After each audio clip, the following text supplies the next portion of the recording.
because so many people, guys, they waste.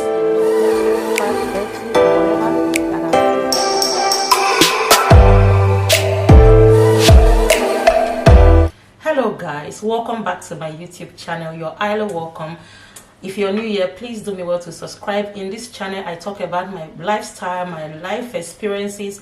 I share my life stories. I make recipe. I'm a lover of recipe. I love food, so I create recipes. So you will see all this kind of content. And if you like things like that, you want to know more about me, you want to learn new recipe, you want to hear about my life experiences, that way, you know, you can take 1 or 2 lessons from the things that I've done, then you're in the right channel. Just click the subscribe button to become part of this channel, and you press your notification bell. There you'll be able to get notification whenever I upload a new video. And lastly, guys, please always like my video. Just press the like icon button that looks like a hand like this. Just press it, okay?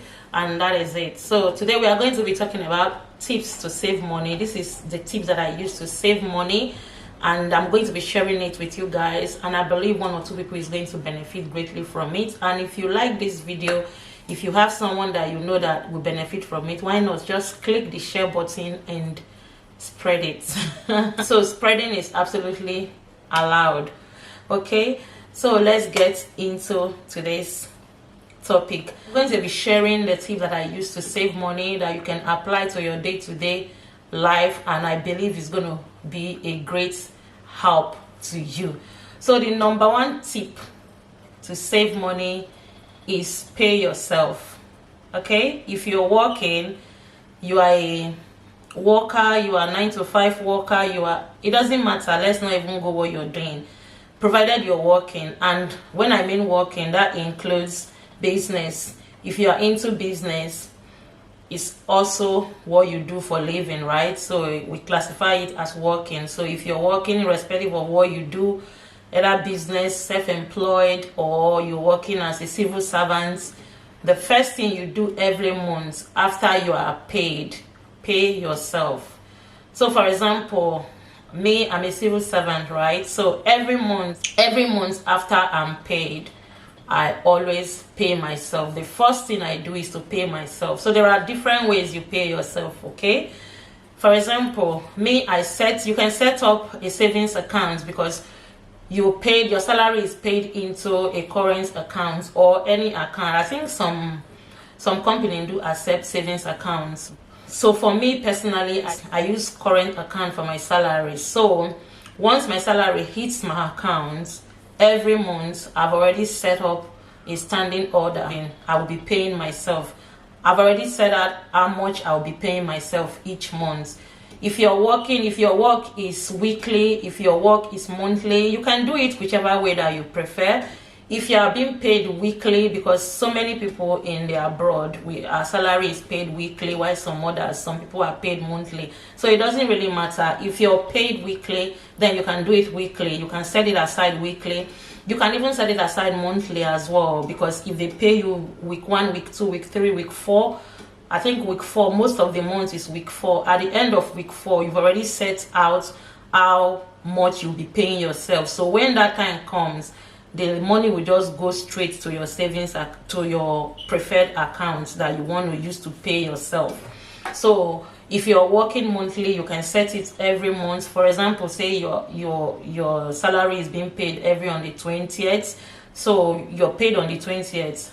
On that same, on the 20th, you can set it. So as the money is coming, as your company is paying you, you are self-paying yourself. So it's not what you wait to do and transfer. No, you can just set a standing order.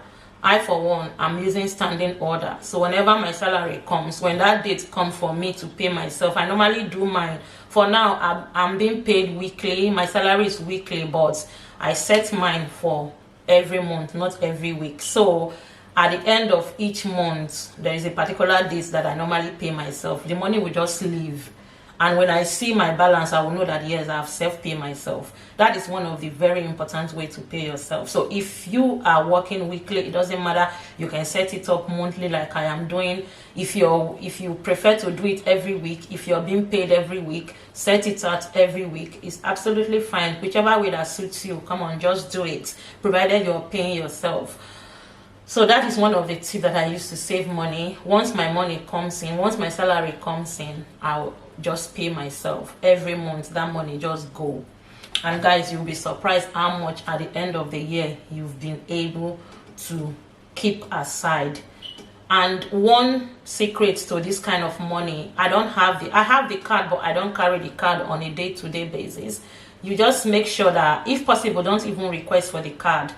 When at the end of the year, if you want to, withdraw that money, you can walk into the bank and withdraw, because if you have the card, trust me, you will be tempted to go into that account.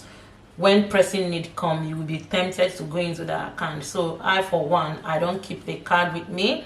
I don't even request for the card. Even if the card come, I just destroy it, so I don't have it. So I will not be tempted to go into that account. So that is one of the way you save and you discipline yourself. So number one is pay yourself. Just pay yourself every month, like we have explained, or every week. Absolutely fine. Do whatever that suits you, but make sure that you pay yourself. And when you pay yourself, do not go back to that fund. If possible, do as I am doing, do away with the card, because that is not your everyday kind of account that you'll be using. So why keeping the card? It's not necessary for you to keep the card. Just destroy the card, or don't even request for the card. I know when you open an account, you will definitely have a card sent to you. I don't know of other places, but here in England, when you open an account, the next few days you will receive a card to that account in the post. Yeah, if you receive it, you will just destroy it and throw it in the trash, so you know that you don't have anything that will take you to that account. Okay, so that's tip number one, pay yourself. So now we are moving ahead to tip number two, what I do.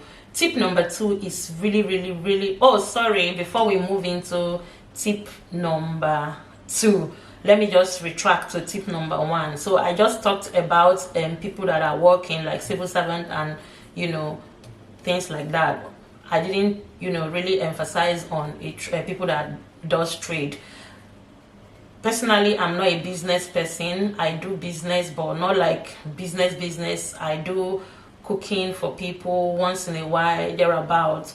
And for the past few years, I've really cut down on that. But if you are into business, this is what you do. I have seen so many people do it, and it really helps them. So if you are into a business, like people that sells in the market, you have a shop, always pay yourself. How do you pay yourself? There are several ways that you can pay yourself if you are into business. So one of the way you pay yourself is to be setting aside money every single day that you go to markets, you open your shop, you sell. Every single day, just remove something and set aside. There are some people like back home in Nigeria, even here in the UK, they do like contribution. They contribute. There are people that goes from shop to shop to collect money from people, and at the end of the month they will return back the money to them. You can join things like that, or if you don't want to join, that's fine. You can do it on your own every single day, or at the end of each week. If you trade from Monday to Saturday, at the end of Saturday you should be able to pay yourself. Just remove, no matter how little it is, make sure you set it aside. So I said I should talk about people that are doing business, because somebody will be wondering, what about people that do business? Yeah, I just remembered now. So I said I should talk about people that are also doing business, on how to pay yourself. So number two is very important, very important to everyone, guys, because so many people are guilty of this tip number two. I figure it out, and it has been helping me honestly for the past 2 years. I figure it out. Number two tip is cut down your food bill.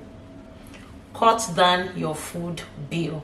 So many of us, we spend a lot of money in food items without realizing that we are spending that much.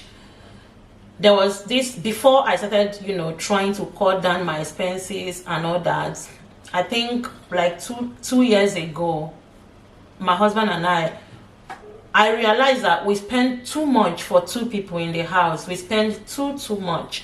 So you know, every single day I see myself buying things. My fridge, I have 2 freezer, I have 2 fridge. One is completely deep freezer, and the other one is fridge freezer. I found out that my fridge is always filled from the to the brim. My fridge freezer, my fridge freezer is always full to the brim. Like, I hardly have a space. And even on top of that, guys, I still go ahead to keep buying and buying and buying. And it just dawned on me one day. I said, come on, what is all this? What is all this? Why am I buying so much? Why am I having so much food and so much? And it's like an addiction to me. I don't know about you. So I sat down and I started, you know, reflecting how much I have spent in that particular month. I think it's 2 years ago. And when my husband comes back, I just sat him down and I said, come, we really need to, there's something I want to discuss. He doesn't have problem. He's a very easygoing person. I just said, there is something I want to, you know, discuss with you. And he said, yeah. I said, look at what I realized. I first of all took him to the kitchen. I said, in our previous flats, I said, look, I opened the fridge. He said, what? I said, is there any space in this fridge? He said, no. Why? I said, okay, come. We went to the other big fridge. I opened the fridge. Like, the fridge is so full. I said, is there any space in this fridge? He shook his head. I opened the freezer at the bottom. I brought out all the layers. I said, is there any space? He said, no. I said, okay, come, let's go back to the sitting room. We went and we started. I said, I think I'm buying too much, because he is not the problem. He doesn't have problem with that. I said, I think I'm buying too much, and if I carry on like this, we'll not be able to achieve or plan or save or do things. He said, yes, it's true. I totally agree with you. And from that day, we just planned, you know. I realized that there are so many things that I'm buying that I'm not using. Guys, from that day, there is a massive change in the way at which I do shopping. I buy my things, and I, you know, write out the things that I will need. That was when I started doing this 4 to 6 weeks budget thing.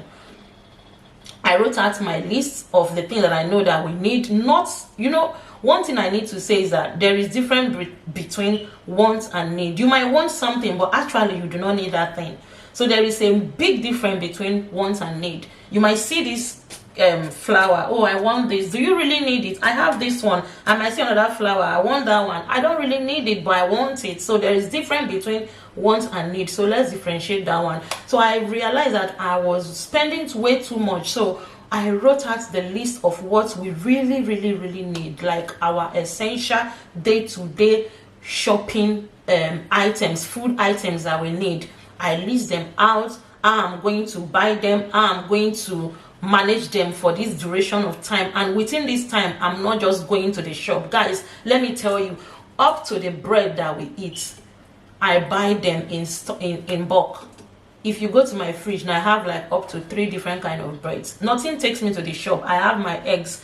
That is how I manage myself. So you don't see me in the shop. And I realized that I was able to save good amount of money just from that aspect. Okay, so cutting down on our food bill is very essential. It's what you have to sit down and really know what you really need per month. Or if you want to do this 4 to 6 weeks type that I'm doing, that's fine. Or you want to just do the 4 months, 4 weeks, or even 2 weeks.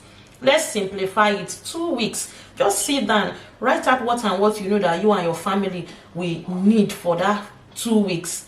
I'm not saying that from time to time you realize that you don't have this. Yeah, you can quickly pop in and buy, but if you organize yourself, like now as I'm sitting here, if I want to make ogbono soup, I don't need to go to the market. I have everything from A to Z that I will use to prepare my ogbono soup, because what I've already planned, I've bought, I've organized everything. Nothing takes me to the shop, because like I said in my previous video, if you go to the shop to buy one thing, you will end up buying 5 things. So I try as much as possible to avoid going to the shop regularly, especially African food. Our African food here in England is very expensive. So you don't expect me to be popping into the African shop and I will be so attracted in what I really do not need. Remember, we said we differentiate wants and need. So that is another way you can save money. You realize that you will be able to save good amounts of money. When I started doing that, when I started following this my procedure of 4 to 6 weeks budget kind of thing, I realized that in 2019, that when before COVID, shortly before COVID, when I calculate how much I was able to save for the whole year, you won't believe that I was able to save in 2019 only, between the time of March 2019 to December, I was able to save nothing less than £300. You might say £300 is small, but it goes a long way. It's a big amount, and I've been consistent in that way. Just last week, I was opening my fridge and I saw that I was just laughing. Why am I laughing? I was like, oh my God, thank you for delivering me from this habit of buying. Because actually, I was checking my fridge. I opened the first, I'm talking about the fridge freezer now. I opened the first rack. There was a lot of space. The second one, a lot of space. The third one, a lot of space. I opened my complete deep freezer and it was just like half. I started laughing and said, oh, Father, thank you. You know, things like that, you save little. By the time you put them together, you will be amazed how much you've been able to save. So I hope this tip helps. Just sit down and calculate and know what you and your family need. If you're a family of 4, 5, 3, doesn't matter. Just calculate how much or what will be able to carry you people. Anything that you doesn't really need, do not be tempted to include it in your list. I hope that helps. So having said that, let's move ahead to point number 3. Point number 3 is what I call